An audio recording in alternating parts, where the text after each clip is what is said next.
woke up at 4:30 this morning. My son's had the flu. I'm not feeling great. My heart was racing. I'm noticing that, I'm having some anxiety and just haven't given myself the time to heal. Between the premiere and Blake Lively's paperwork filing prior to having to defend himself with all of his receipts because he knew Blake wouldn't stop lying to ruin his career, Justin Baldoni had been attempting to send certain signals in his silence. Even on the day she sent him to the basement on his own premiere, Justin continued to speak positively about Blake despite the difficulties he faced on set.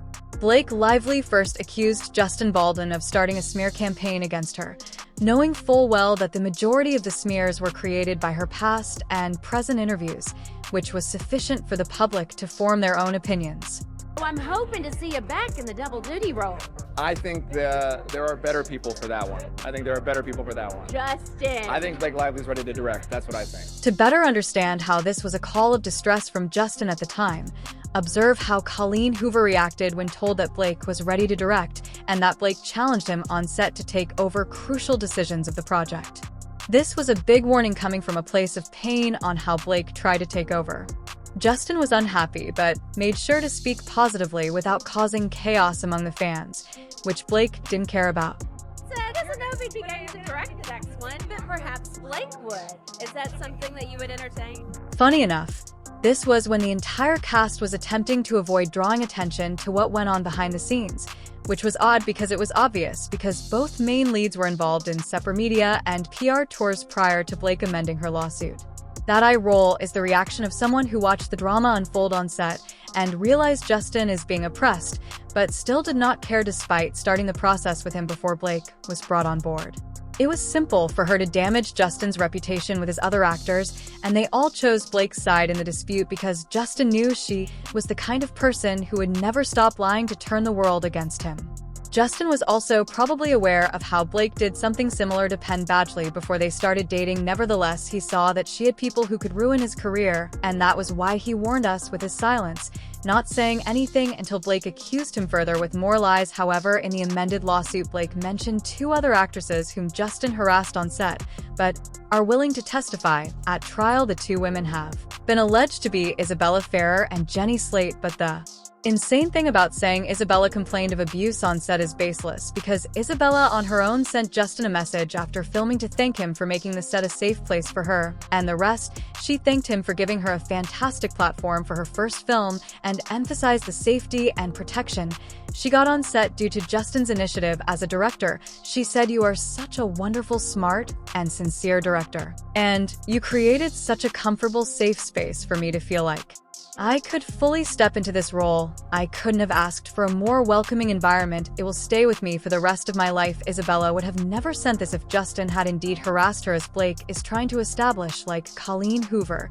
Jenny Slate had backed Blake from the start, but she has remained silent as overwhelming evidence against him has surfaced. It is also known that Jenny enjoyed abusing her ex-boyfriend Chris Evans to the extent that she now does the same to her husband and friends. Hit him so much. I came back from making our movie and hit some of my friends because I was so used to just hitting Chris all the time, and a couple of my friends were like, "You know what?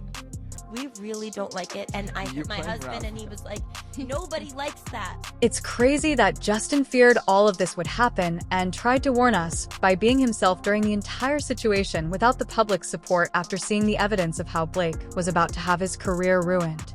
It's crazy that he would have been done for good given that Blake was willing to finish him in legal fees. Either way, Blake is lying, as she has done numerous times, or she has promised the actresses some favor in their careers if they chose to testify for her. In contrast, Justin Baldwin's net worth ranges from $4 to $6 million. Even though Justin was impacted on set multiple times, he warned us once more when he delayed filing his lawsuit until after Blake filed the paperwork. Unfortunately, this was because he knew he couldn't afford the legal fees. Blake and her husband Ryan Reynolds are worth $30 million and $350 million, respectively, meaning they have more financial and celebrity power than Justin and could easily intimidate him with that. Blake understood as well, And that's why they went after Justin to strip him of his net worth after taking his movie away from him and ridiculing him at the premiere. Shockingly, Justin had a comeback with the help of his billionaire friend Steve Serra, who's a co-founder of Wayfarer Studios, who's worth about $2.5 billion, which swallows up Blake and Ryan's worth altogether. But do you know what's even more ridiculous? In Blake's amended lawsuit, she's disappointed to see Justin get a fighting chance due to his billionaire friend, because he would have been forced to settle otherwise due to the high legal fees involved. Aside from financial resources, influence is another thing Blake and Ryan have been utilizing to fight Justin, as they are well connected in Hollywood and can get any favor they want. This was another scary moment for Justin before and after he was let go by his agent William Morris Endeavor in favor of Blake and Ryan, who the same company also represents. Initially, the company tried to establish that there was no bias in letting Justin go. However, the truth was soon exposed when the chief executive of the talent agency Ari Emanuel expressed his distaste for Justin and supported the couple instead. He said, "I mean, it is a effed up bad situation with what Baldoni is doing until I fired him. I've known Ryan and Blake for over a decade. They're really incredible people in Hollywood. They have been incredibly successful. They are charitable. They've given tons of money away." Ari persisted in reaffirming his unwavering support for Blake and Ryan. Brian Fredman, Justin's lawyer, retorted that AR's opinion of Justin would have been different if he had met him when he was a client of his agency. This demonstrates the star power that Blake and Ryan possess, as well as how Justin is perceived as nothing in comparison to them, even by the agency that was meant to protect his interests.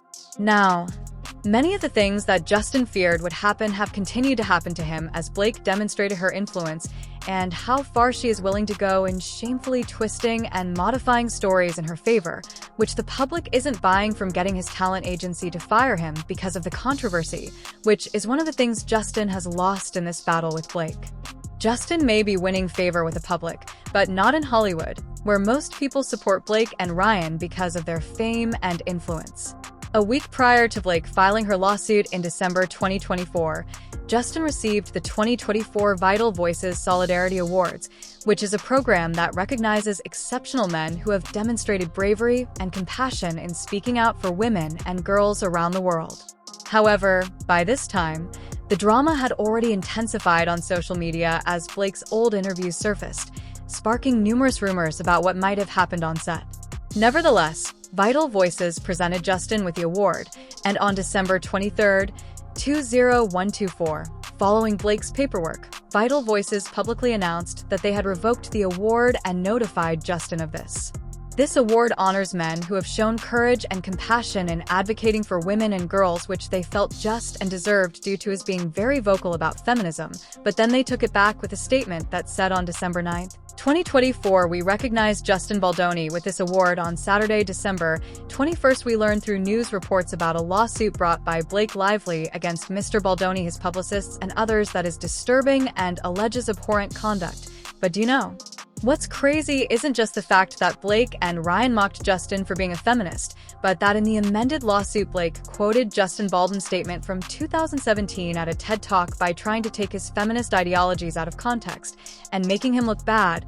And it's not the first time Blake would diss Justin, as she once did a few weeks before the release of It Ends With Us in an Instagram post that says, "She has a bad feeling about nice men who use feminism as a tool, and now it's not a coincidence that his feminism award was rescinded." Many cast members left and unfollowed Justin, including the book's author Colleen, whom Justin appreciated and has been in alliance with since 2019, which felt like a huge betrayal. But what's crazy about this isn't these people who don't care about Justin, but his long-term podcast co-host, whom he lost amidst the battle. Justin hosted Man Enough alongside Liz Plank, and on December 23rd, 2024, Liz announced her departure from the show after 4 years. She said, "I'm writing to you today to let you know that I have had my representatives inform Wayfarer that I will no longer be co-hosting the Man Enough podcast." While at it, she also took a dig at Justin in her address to the podcast fans. "Even though I've known and worked with Justin for a long time, it was difficult for him to watch her leave in support of Blake talking about podcasts."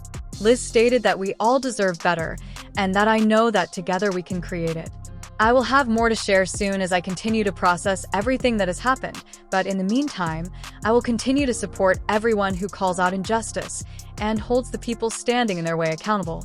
During the controversy, Blake's influence caused many people who had previously worked with Justin to distance themselves from him. The host of the podcast How to Fail, Elizabeth Day, removed an episode in which she interviewed Justin about It Ends With Us. I have decided to remove the recent How to Fail interview with Justin Baldoni from all platforms, while the distressing allegations made against him in Blake Lively's recent lawsuit are fully investigated with this and many other factors, Elizabeth said in a statement released in conjunction with the decision.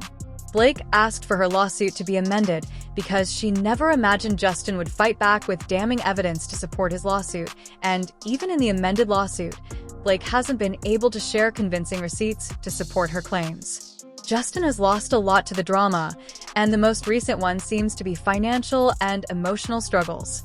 She changed the receipt to arbitrary Twitter screenshots of individuals expressing their opinions to support her initial claims that Justin had started a smear campaign against her, which is absurd given how far Blake will go to destroy him.